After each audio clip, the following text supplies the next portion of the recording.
Dati hindi mapakali, di alam saan magkukubli. Mga oras ay kay bagal, tila ba ika'y pagal. Ngunit isang araw sa telebisyon ikaw ay natanaw, biglang nagliwag aming buhay. Rochelle, ikaw nga'y tunay. Salamat sa bumuo sa inyo, salamat dahil may Rochelle, no? Totoo sa hamon ng buhay di pagkatalo, maging basya sa'y nanakbo. Salamat sa bumuo sa inyo, salamat dahil may Rochelle, na totoo sa hamon ng buhay di pagkatalo, maging basya sa'y nanakbo.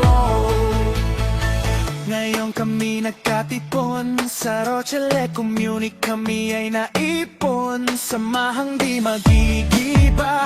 Rochelle